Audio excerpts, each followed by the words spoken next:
Failure आने life में बहुत ज़रूरी है। बिना फेलियर के आप सक्सेस का मज़ा नहीं उठा पाएंगे, सक्सेस को समझ नहीं पाएंगे सक्सेस होती क्या। सक्सेस मैं जॉब करता था मुंबई में, मुझे वहाँ से निकाल दिया गया और उसके बाद फिर मेरे पास करने के लिए कुछ नहीं था। एक टाइम खाना खाया करता था, वो भी सैंडविच खाता था 30 रुपये। वहाँ बड़ा पाव ही मिलता है लेकिन मेरे को सैंडविच पसंद था। तो डेस्टिनी इंसान खुद लिखता है अपनी, और जो लिखता है फिर वो सही लिखता है, खुद ही लिखनी चाहिए। दूसरा लिखेगा तो गलत लिख देगा। मैंने एक कंपनी स्टार्ट करी जिसमें हम वेबसाइट डिज़ाइन किया करते थे लोगों के लिए। 6 महीने हमने उसमें काम किया और 6 महीने बाद कंपनी हमें क्लोज करनी पड़ी। फेलियर से डर नहीं था मुझे, क्योंकि फेलियर ही आपको आगे लेके जाता है। ये अंदर से कुछ मेरे अंदर से खुद से आता था। जॉब से निकाला गया, कई बिजनेस फेलियर, एक वक्त ऐसा भी आया कि सिर्फ सैंडविच पर गुजारा करना पड़ा। इसके बाद भी उन्होंने अपनी लाइफ से हार नहीं मानी। इवन कॉल सेंटर में भी 8,000 के वेतन पर काम किया, फिर भी उन्होंने अपनी जिंदगी से हार नहीं मानी और आगे बढ़े। और आज के टाइम पे उनकी एक बहुत अच्छी खासी चलती हुई शॉप है और अपने इलाके में बहुत अच्छी पहचान है। एक तरीके से आप कह सकते हैं सक्सेसफुल बिजनेसमैन है। आज हम आपको मिलवाएंगे पुस्तक केंद्र के पुस्तक विक्रेता केतन गंभीर जी से, और आप वीडियो को प्लीज एंड तक देखिएगा, कोई भी पार्ट स्किप मत कीजिएगा, क्योंकि इनका जो लाइफ एक्सपीरियंस है वो बहुत ज्यादा ही डिफरेंट है, बहुत ज्यादा स्ट्रगलफुल है। क्योंकि हम हमेशा इंसान की सक्सेस देखते हैं। आज आप लोग देखेंगे उनकी एक सक्सेसफुल शॉप है जहाँ बहुत सारे ग्राहक आते हैं, पूरे दिन आवाजाही लगी रहती है। लेकिन एक वक्त ऐसा भी था जब वो एक वक्त खाने को मजबूर थे। तो आप पूरी स्टोरी को देखिएगा, और अगर आपको स्टोरी अच्छी लगे तो लाइक शेयर एंड सब्सक्राइब करना नहीं भूलिएगा। तो चलिए मिलते हैं आगे वीडियो जी। बहुत बहुत वेलकम आपका हमारे channel Shanti motivation. Thank you so much आपका भी यहाँ पे आने के लिए। सबसे पहले मैं शुरुआत करती हूँ उस सवाल से जो बचपन में मुझे बहुत परेशान करता था। आप इतनी सारी किताबों के बीच में रहते हैं, तो क्या आपको बिल्कुल भी बोरियत फील नहीं होती? क्योंकि हम मात्र 10 किताबों से बहुत ज़्यादा बोर हो जाते हैं, परेशान हो जाते हैं, और आप तो पूरे दिन किताबों के बीच में रहते हैं, तो आपको कैसा फील होता है? एक्चुअली ये मेरा काम है और मुझे ये करना पसंद है, इसलिए मैं बोर नहीं होता हूँ। बच्चों को पढ़ना पसंद नहीं होता इसलिए बोर है। आपको मतलब ये आपका प्रोफेशन है, इसलिए आप बिल्कुल भी बोर नहीं होते।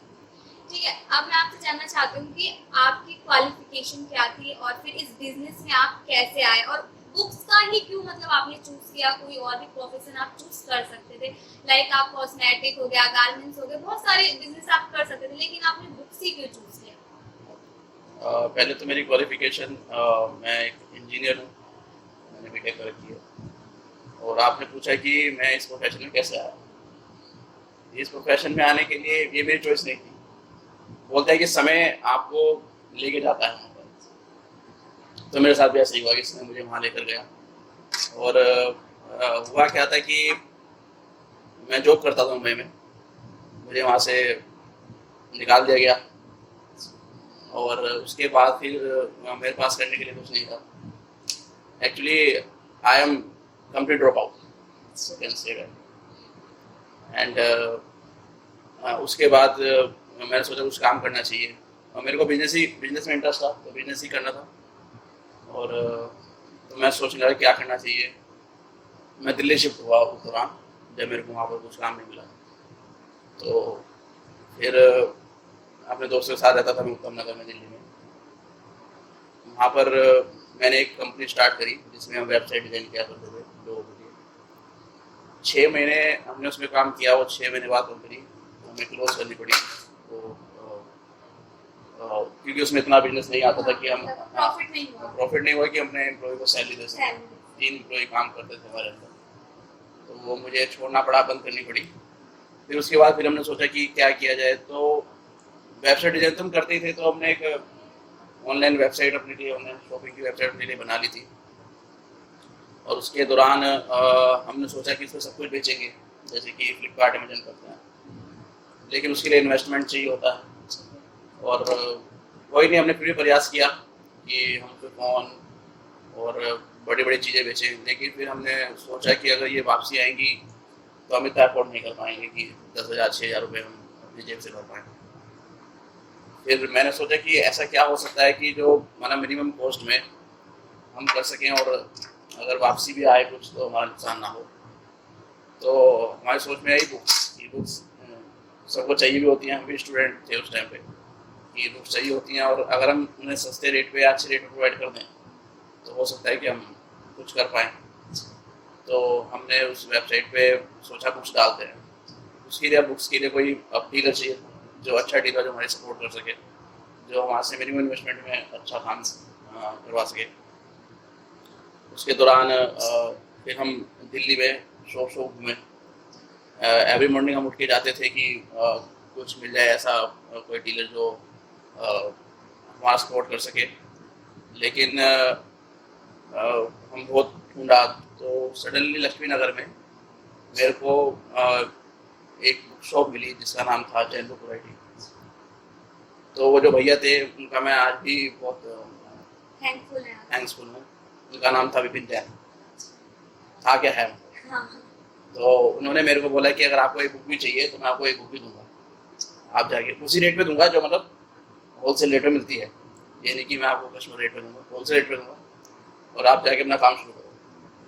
तो मैंने वो स्टार्ट, उनसे मैं एक बुक लेके जाता था, उसमें लॉस ही होता था, क्योंकि एक बुक लेके जाना, फिर कस्टमर को बाहर ऑल ओवर इंडिया देना, कोरियर चार्ज वो चार्ज रखे, मतलब मेरे को नुकसान ही होता था। लेकिन मैं खुश था कि हाँ काम आ रहा है।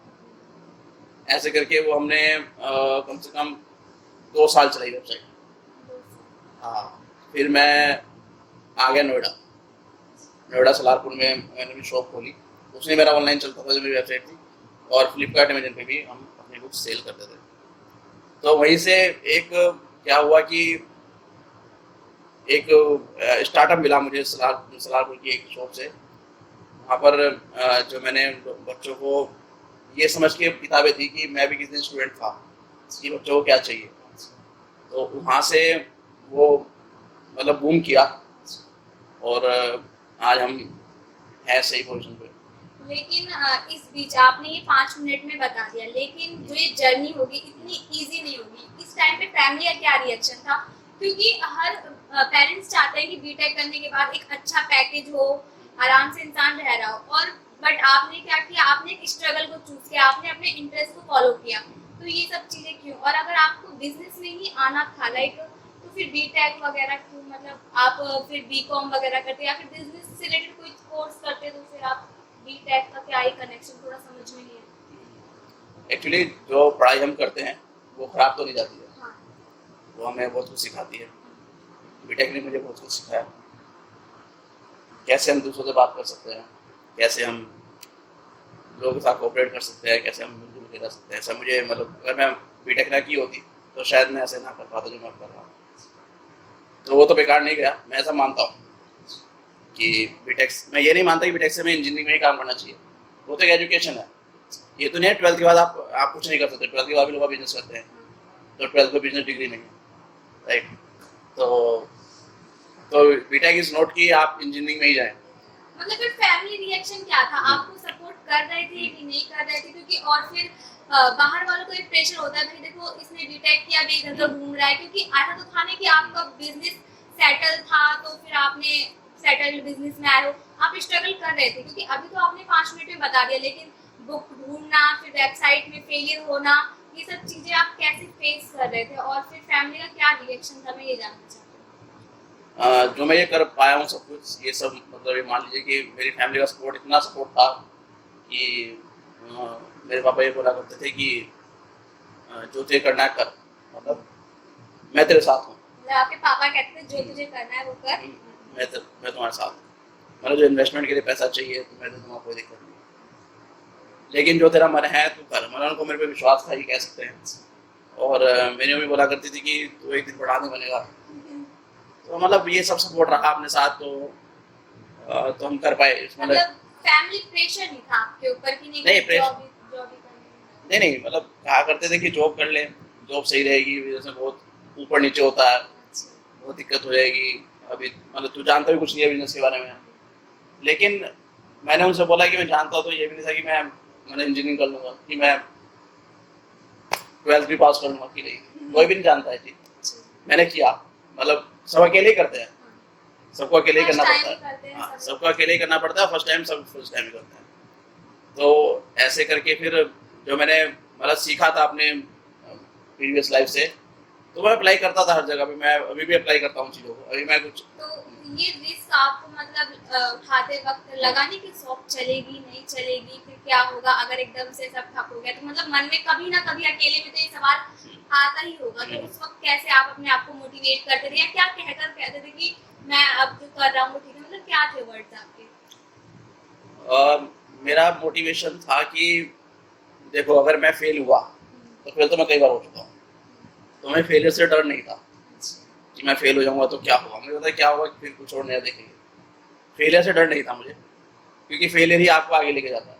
ये अंदर से कुछ, मेरे अंदर से खुद से आता था। तो मोटिवेशन ये था कि घर वालों का सपोर्ट था, और मेरे को दिखता था कि मैं इसमें कुछ कर सकता हूँ। बस ये मेरा विश्वास है कि मैं इसको आगे लेके लेके जा सकता हूँ। आपके पास कोई बैकअप था उस टाइम पे? जब कोई आईएएस बनना चाहता है तो वो हमेशा प्लान बी लेके चलता है कि अगर मैं आईएएस नहीं बना तो मैं ही अपना प्लान बी करूंगा। तो जब आपने शॉप खोली तो क्या आपके पास प्लान बी था एज अ बैकअप? नहीं, कोई प्लान भी नहीं था। आपके पास कोई प्लान बी नहीं था, ठीक है। तो अब आप थोड़ा सा ये बताइए कि जब आपने ये शॉप वगैरह खोल ली, सब कुछ सक्सेस हो गया, तो आपका मतलब फिर फैमिली का क्या रिएक्शन हुआ? लाइक एक था जब आप स्ट्रगल कर रहे थे, और एक था सक्सेस के बाद कि भैया शॉप भी चल गई, उसके बाद क्या रिएक्शन? तो मतलब घर वाले खुश हैं। अभी वो बोल देते हैं कि प्रॉब्लम प्रॉब्लम होती है तो हमें बता दिया कर, क्या पैसे वैसे चाहिए। मतलब ऐसा नहीं है कि अभी सपोर्ट नहीं है, उनका सपोर्ट है। टीचर्स से कभी बात होती हो, या कलीग से बात होती हो, या फ्रेंड से बात होती हो, तो उनका क्या मतलब रिएक्शन रहता है? भाई तूने जॉब छोड़ दिया, फिर तुझे निकाला गया, तो अब क्या उनका क्या रिएक्शन? एक कहानी मैं आपको बताता हूँ। जब मुंबई से मुझे निकाला गया था कंपनी से, मोटर्स कंपनी का नाम था सिंटेक। 3 जने थे, एक लड़का, एक लड़की और एक मैं। तो लड़की तो घर जाने के लिए तैयार हो गई। तो मेरे एक दोस्त ने मेरे से पूछा, जो दूसरा लड़का था, कि तू क्या करेगा भाई, तू घर जाएगा कि कैसे? तो मैंने बोला कि मैं घर नहीं आऊँगा, मैं यहीं पर ही कुछ काम देखेंगे, और जो ये कंपनी है ये मेरे को खरीद अच्छा, इमोशंस थे उस वक्त? हाँ, मतलब कि मतलब बचपना था तो मैंने इतनी बड़ी बात बोल दी। तो अभी तक ऐसा हुआ नहीं है कि हमने खरीद। तो फिर उसके बाद वो दोनों लोग चले गए मेरे घर। वो लड़का जो है वो भी दिल्ली जॉब करता है, और लड़की शादी वादी हो गई। तो उसके बाद जब मैं वहाँ रहा मुंबई में, उनके मैं जो घूम रहा था, तो मैं उस टाइम पर एक टाइम खाना खाया करता हूँ। वो भी सैंडविच खाता था 30 रुपए। वहाँ बड़ा पाव ही मिलता है, लेकिन मेरे को सैंडविच पसंद था, सैंडविच खाया करता था। तो उस टाइम मेरा वेट था 68 कुछ। तो उस एक महीने तो मैंने दिमाग में 48 किया था। तो अच्छा था, चलो वेट हो गए थे।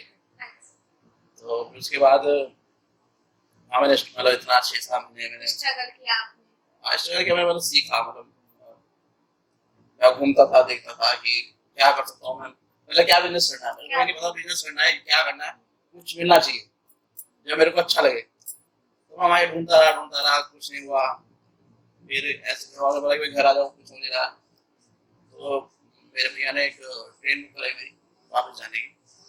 तो जब मैं वो ट्रेन लेने गया, ट्रेन पकड़ने गया, ट्रेन छूट गई। तो मेरे को लगा कि यार ये कुछ अच्छा हुआ हो, ये ट्रेन छूट गई है, चलो कुछ वहाँ का सोचा होगा कुछ हो। फिर मैं 3 महीने और रुका। फिर मैंने ऐसे ढूंढा, कुछ काम नहीं हुआ। फिर जब नेक्स्ट ट्रेन में बुक करी, वो मैंने पकड़ ली। उससे मैं घर आ गया। उसके बाद मैं फिर दिल्ली पहुंचा कर के बाद, तब मेरे को ये मतलब वो तो मैंने आपको बताया कि जैन बुक कराई थी। तो ये आपका स्ट्रगल था, आपने सैंडविच खाकर आपने गुजारा किया और अपने स्ट्रगल के दिन को फेस किया, और आज आपकी अच्छी खासी चल रही है शॉप। तो आपका बेसिकली ड्रीम क्या था? अगर आप बचपन की बात करें, थोड़ा बचपन में जाए, क्या ड्रीम था आपका? मेरा कुछ खास ड्रीम नहीं। मेरे तो होता है कि डॉक्टर बनना है, या इंजीनियर बनना है, या आर्मी में जाना है। ऐसा कुछ मेरा वो सपना नहीं था। मेरा कुछ ऐसा इंटरेस्ट नहीं। क्या अब आप अपनी लाइफ से सेटिस्फाइड है? लाइफ से, आपने बिजनेस से, अपने ऑक्यूपेशन सेटिस्फाइड? हाँ, बिल्कुल सेटिस्फाइड एक्चुअली, क्योंकि ये किसी ने मुझे थोपा नहीं है। एक्चुअली मेरा ये इंटरेस्ट है, मुझे करने में मजा आता है, और जो चीज करने में मजा आती है वो फिर आपको सेटिस्फैक्शन मिलती है। आपका आगे का क्या प्लान है? यहाँ तक तो चलो सब कुछ ठीक चल रहा है, आगे का क्या प्लान? आगे मेरा ये मानना है कि मैं ऐसा कुछ मतलब उसमें ऐसा कुछ करूँ कि जो बच्चे नहीं पढ़ पाते, जिनके पैसे नहीं है, वो हमसे बुक्स ले सकें। मतलब हम भी उनसे कमाएं, ऐसा नहीं कि नहीं कमाएं, सोशल वर्क नहीं करने के, कि उनको वो रेट हम दे सकें कि उनको ये मिले कि फ्री में किताब मिल रही है, लेकिन हाँ उनको मिल रही है और पढ़ सकें। उनके पास ऐसा कुछ ना हो कि यार किताब की वजह से मैं पढ़ नहीं पाया। मतलब कम प्राइस में आप बच्चों को बुक अफोर्ड कराना चाहते हैं? हाँ, मतलब इनको ऐसे प्राइस में कि मतलब हर कोई अफोर्ड कर सके। लोग बोलते हैं कि ये किताब मैं अफोर्ड नहीं कर सकता क्योंकि मेरे घर वालों का पैसा नहीं है। कई बच्चे आते हैं मेरे शॉप पर जो बोलते हैं कि यार हम घर से इतने गरीब नहीं है, इतनी जमीन नहीं है कि हम ये बुक्स दे सकें या कर सकें। तो मैं चाहता हूँ कि इस तरह का एक मतलब हो कि हर एक बच्चा वो किताब ले सके, हर एक बच्चा पढ़ सके और आगे बढ़ सके। अभी कोविड टाइम में तो पूरा बिजनेस बंद हो गया, उस टाइम क्या सिचुएशन थी आपकी? सिचुएशन तो ये थी कि वो सबके साथ था। हाँ, सबके साथ है, लेकिन तो हैंडल वो ये तो चीज होती है, लाइफ मैनेजमेंट यही है कि आप कैसे आप मजे को तो एंजॉय कर सकते हैं, लेकिन जब आपकी लाइफ में कुछ स्ट्रगल या कुछ ऐसा पॉइंट आता है कि जहाँ पे आप डाउन जा रहे हैं, अगर वो भी आप एंजॉय करें या उसके लिए कोई आप तरीका निकालें कि कैसे उस डाउनफॉल को से आप संभाल कर सकते हैं। तो वो चीज मैंने ये सोच के फेस करी कि यार अगर मैं ये चीज फेस कर लूंगा ना तो फिर कुछ भी बड़ा नहीं है। मतलब अगर 6 महीने आपकी दुकान बंद है, आप वो फेस कर ले रहे हो तो उससे बड़ा क्या होगा? यहाँ से आपकी इनकम सोर्स ही बंद हो जा रही है और आप फिर भी एंजॉय कर ले रहे हो। मतलब आप एंजॉय करो तो आप फिर भी आप सोच ले रहे हो कि मैं ये पॉइंट जब खुलेगी तो मैं ये करूंगा, मैं ऐसे करके स्टार्ट करूंगा। तो इट्स कि आप आगे बढ़ सकते हो, है ना। तो ये मैं चाहता था कि मैं खुश हूँ कि मतलब ये चीज आई कि मेरे को बहुत कुछ सिखा गई, औरों ने बहुत कुछ सीखा होगा। तो मतलब यही सब कुछ है। कुछ मैं सोचता हूँ कि मैंने कुछ कम सीखा, वो सीखना चाहिए था, लेकिन तो हो गया। मतलब आपने इस लॉकडाउन पीरियड में भी इतना ज्यादा वो फेस नहीं किया, आपने खाली जो डिसाइड किया उसको पॉजिटिव वे में लिया। हाँ कि अब उससे कि आजकल क्या हो रहा है, सब कुछ ऑनलाइन मोड में जा रहा है, ठीक है, तो और आपकी शॉप है अभी फिलहाल ऑफलाइन, तो फिर उसको थोड़ा लगता है कि अब ऑफलाइन से ऑनलाइन कन्वर्ट करने का कोई आइडिया हो माइंड में, क्योंकि ज्यादा सब लोग ऑर्डर कर देते हैं, तो कुछ आपके माइंड में प्लान है कि नहीं मैं आप उसको ऑफलाइन से ऑनलाइन भी करूँ? देखिए, ऑनलाइन का मतलब ये है कि लोग अमेज़न या फ्लिपकार्ट पे ले रहे हैं।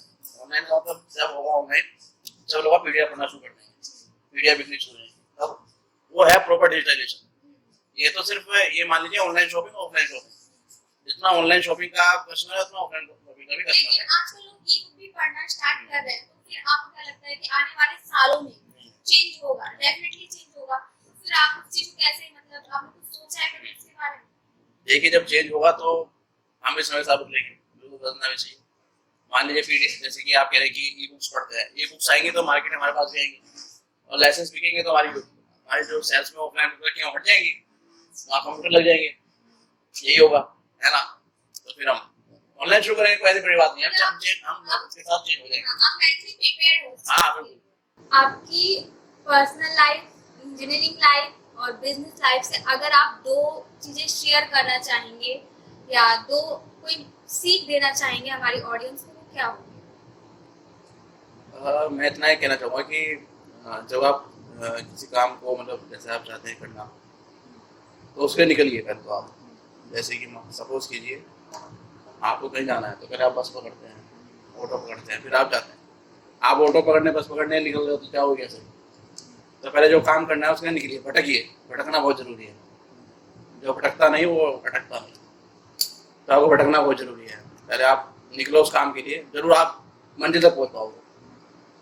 तो और मतलब ये है कि आप पॉजिटिव वे में रहो हमेशा। मतलब कुछ भी सिचुएशन आए तो ये नहीं कि मैं फेल हो रहा हूँ तो यार मैं कुछ नहीं कर सकता, तो कुछ नहीं है, सब कर सकते हैं। मैं कर सकता हूँ, सब कर सकता हूँ। तो ऐसा अक्सर ऐसा होता है ना, मैंने एक चीज देखी है कॉमन सी, जितने भी इंजीनियर्स होते हैं वो लास्ट तक इंजीनियर नहीं रह जाते हैं, वो कुछ ना कुछ और ही बन जाते हैं। ऐसा क्यों होता है? आपने इंजीनियरिंग लाइफ को जिया है, आप इंजीनियरिंग स्टूडेंट रहे, ऐसा क्यों होता है? अक्सर बच्चे ले तो लेते हैं बीटेक में एडमिशन, लेकिन लास्ट तक आते आते उनका माइंडसेट इंजीनियर से कुछ और चला जाता है। कोई पोएट बन जाता है, तो कोई ऐसे आप बिजनेसमैन बन गए। तो ऐसा क्यों होता है कि इंजीनियरिंग से हटके वो किसी और फील्ड में आ जाते हैं, ऐसा क्यों? पहली बात तो ये कि इंजीनियरिंग कोई पैरामीटर नहीं है। बीकॉम वाले भी, एमबीए वाले भी कुछ भी बन जाते हैं। तो जो आईएम से कर लेकिन रखा है, आप ज्यादातर देखेंगे सबके मुंह से ये निकलता है डॉक्टर इंजीनियर। आप एक कॉमन सा मिथ है, एक माइंडसेट है कि भाई डॉक्टर इंजीनियर, अगर डॉक्टर कुछ और कर लेता है, अगर एमबीबीएस डिग्री लेने के बाद आप डॉक्टर नहीं बनते, तो सबका एक माइंडसेट अलग हो जाता है, एक बिलीफ बना हुआ है ये। आप किसी की भी मुंह सुनेंगे तो ये बोलेंगे भाई डॉक्टर इंजीनियर आईएएस पीसीएस, इसके अलावा तो सब बेकार है। नहीं, ये सुनने वाली बात नहीं है, क्योंकि लोग जानते नहीं है ज़्यादा, इसलिए लोग ये चीज़ बोल देते हैं कि इंजीनियर आईएएस इतना ही जानते हैं वो, इसलिए वो इतना बोल देते हैं। अब चेतन भगत है, आईएम से एमबीए करने का, वो राइटर बने हैं। राइट से बने। तो ऐसा कुछ नहीं है कि हर कि इंजीनियर का ठप्पा वाला ही कुछ अलग करता है। ये तो एक मैं आपको ये बता रहा हूँ कि टाइम है, जो समय आपको जहाँ लेके जाता है ना, आप वहाँ जाते हो। अच्छा, आप समय से हटके कुछ नहीं कर सकते, समय आपको लेके जाएगा। और बात है कि इंजीनियर कुछ अलग करता है, तो ऐसा कुछ नहीं है, सब अलग कर सकते हैं। आप डेस्टिनी में बिलीव करते हैं? डेस्टिनी आदमी इंसान खुद बनाता है अपनी। मेरा मानना ये है कि जैसे कि अगर मैं अपनी डेस्टिनी बिलीव करना था कि यार मेरी पहले तो मेरी जॉब छूटी, फिर मेरे को जॉब नहीं मिली, तो मैं सोचता कि मैं कुछ नहीं कर पाऊंगा। डेस्टिनी मेरी यही है कि भैया कॉल सेंटर में जॉब किया है, वहाँ मेरे को 8,000 रुपये मिले थे। फर्स्ट एक महीने कर पाया था मैं, क्योंकि मेरे को इंटरेस्ट नहीं था, तो 8,000। तो मैं सोचता कि मेरी डेस्टिनी तो और ख़राब है, क्योंकि कॉल सेंटर में अच्छे से नहीं कर पाया, तो मैं कुछ कर ही नहीं पाऊँगा। तो डेस्टिनी इंसान खुद लिखता है अपनी, और जो लिखता है फिर वो सही लिखता है, खुद ही लिखनी चाहिए। दूसरा लिखेगा तो गलत लिख देगा। आपकी लाइफ का सबसे बड़ा, आपको क्या लगता है कि अब मैंने इस चीज से सबसे बड़ा लेसन सीखा है, कौन सा ऐसा मोमेंट था या कौन सी ऐसा मतलब फेलियर था जिससे आपने बहुत ज्यादा सीखा हो? देखो क्या होता था कि इंसान को पैसे की वैल्यू और प्लस जो आदमी को खाना मिलता है उसकी वैल्यू पता होनी बहुत जरूरी है, किसी भी इंसान की किसी भी लाइफ में। तो मेरे को ये दोनों चीज़ मेरे को सीखने को मिली जब मैंने वहाँ पर 6 साल मैंने मुंबई में स्ट्रगल किया। पहले तो मैं खाने की वैल्यू सीखा कि खाना जो आपको मिलता है वो बहुत मेहनत से मिलता है, ऐसा नहीं कि आपको मिल गया कि आपने खा लिया। क्योंकि लोग फेंक देते हैं, मेरा पेट भरा फेंक दिया। पेट भरने में फेंक सकते हो आप, जब आपका पेट खाली होता है वो कोई भी कुछ देता है आप खा लोगे कि नहीं। तो ये चीज़ है, मतलब आप पहले तो पैसे की वैल्यू को समझे, पैसा भी इम्पोर्टेंट है, लेकिन आप खाने की वैल्यू को भी समझे। खाना बहुत इंपॉर्टेंट है, खाने को वेस्ट ना करें, उसको उतना ही रही तो आप खा सकते हैं। तो ये मेरा मानना है। आपकी इंस्पिरेशन कौन है? मेरे पापा। आपके पापा आपकी इंस्पिरेशन। अच्छा, ऐसा होता है कि हम जब कोई बिजनेस करते हैं या फिर हम कोई भी एग्जाम देते हैं, तो जब हम फेल होते हैं, ठीक है, तो बहुत बड़ा क्वेश्चन मार्क लग जाता है हमारे ऊपर। तो आप कैसे देखते हैं उस चीज को कि अगर आपके सामने एक फेलियर खड़ा है और एक सक्सेसफुल पर्सन खड़ा है, तो हर इंसान चूज करेगा एक सक्सेसफुल पर्सन को, उसके साथ उसका बिहेवियर अलग होगा, और एक तरफ फेलियर पर्सन खड़ा है, तो आप किस तरीके से देखेंगे उसको? आपकी क्या मेंटेलिटी रहेगी? मेरे हिसाब से कि जैसा मेरा सोचना है कि सक्सेस कोई पैरामीटर नहीं है। हो सकता है कि मैंने ऑडी खरीदी, मान लो आपको लगता है कि आपकी वो सक्सेस है ऑडी खरीदना, मेरी वो सक्सेस ऑडी खरीदना नहीं है, हो सकता है ना। तो सक्सेस कोई पैरामीटर नहीं है कि आप क्या कहते हैं पॉइंट सक्सेस है। हो सकता है कि मेरा ऑडी खरीदने के बाद ख्वाजा खरीदने का मन हो, वो मेरी सक्सेस हो। तो सक्सेसफुल इंसान और अनसक्सेसफुल इंसान में कोई फर्क नहीं है, फर्क करता है उसका काम। हो सकता है कि जो सक्सेसफुल इंसान, आप अनसक्सेसफुल कह रहे हो, वो उससे अच्छा काम करना जानता हो, सच्ची बात करना जानता हो, अच्छा तरीका जानता हो, तो मेरा कोई बिहेवियर चेंज नहीं होगा, मेरा बिहेवियर दोनों के लिए सेम रहेगा। आपको क्या लगता है कि मोरल वैल्यूज, जैसे होता है कि मोरल वैल्यूज, ठीक है, आप किसे ज्यादा इंपॉर्टेंट थे? मोरल वैल्यूज को इंपॉर्टेंस देते हैं? मान लीजिए एक नॉर्मल पर्सन है, ठीक है, नॉर्मल पर्सन एक तरफ खड़ा है और एक तरफ खड़ा है एक आईएएस, बट उस आईएएस में मोरल वैल्यूज नहीं है, उसमें बहुत ज्यादा एटीट्यूड है। और एक तरफ नॉर्मल इंसान सब्जी बेच रहा है और उसके अंदर बहुत मोरल वैल्यूज है, वो बहुत ही अच्छे से बात कर रहा है, बट वो इंसान उसमें आपको मतलब अहंकार दिखा रहा है। तो आपको क्या लगता है, आप किसे चूज करेंगे? मोरल वैल्यूज को चूज करेंगे या फिर वो आईएएस? क्योंकि आईएएस का तो आप जानते हैं जहाँ से मेरी बच्चे गुजरेगी लोग उसे सलाम करेंगे, तो आपके लिए क्या इम्पोर्टेंट? सलाम उसको करेंगे, मेरे को नहीं करेंगे ना। तो मेरे लिए इम्पोर्टेंट वो है जो मेरे लिए इम्पोर्टेंट है। मान लीजिए आप हो और अंकित है, तो वो मेरे से मान लो अच्छा बिहेव नहीं करता, आप मेरे से अच्छा बिहेव करते हैं, और वो कुछ बड़ा आदमी है, तो वो बड़ा आदमी अपने लिए है, मेरे लिए नहीं है। आप मेरे से अच्छा बात करते हैं तो मैं आपसे इंटरेस्ट लूंगा बात करने, सिंपल सी बात। ये नहीं मतलब बुरा मानूंगा, वो उसका अपना एटीट्यूड है जो भी है, बुरा वो भी नहीं है, बुरा आप भी नहीं हो। तो मेरा मतलब दोनों के लिए ऐसा रहेगा कि भैया उसका वो एटीट्यूड है, उसका उसका सोचना है, वो मेरा सोचना कुछ और है। मतलब आप मोरल वैल्यूज को चूज करेंगे। मोरल वैल्यू सबके अंदर होती है, उसके क्या उसका एटीट्यूड उसको मोरल वैल्यू लगता हो, है ना। कई लोग उसको ही पसंद करते हैं, समझ सकते हैं। तो हमारे चैनल का आखिरी सवाल जो मैं हर किसी से पूछती हूँ जिसका इंटरव्यू लेती हूँ, कि आप हमारे दर्शकों को क्या मोटिवेशनल मैसेज देना चाहिए? पहले तो मैं आपके व्यूअर का थैंक यू बोलना चाहूँगा, और मैं कहना चाहूँगा कि फेलियर आने लाइफ में बहुत ज़रूरी है। बिना फेलियर के आप सक्सेस का मज़ा नहीं उठा पाएंगे, सक्सेस को समझ नहीं पाएंगे, सक्सेस होती है क्या। सक्सेस आ सकती है कि बिना फेलियर सक्सेस आ जाए, तो कुछ नहीं है कि नहीं आए, लेकिन आप टेस्ट नहीं समझ पाएंगे उसका। और लाइफ अगर स्मूथली चलती है तो मज़ा नहीं है, जब तक कि अप्स और डाउन्स ना आए। तो फेलियर आना बहुत ज़रूरी है, फेलियर आए लाइफ में तो घबराएं नहीं, उनको फेस करना, उनको से सीखें। थैंक यू, आपने हमारे चैनल को टाइम दिया, बहुत बहुत शुक्रिया। फिर मिलेंगे आपसे।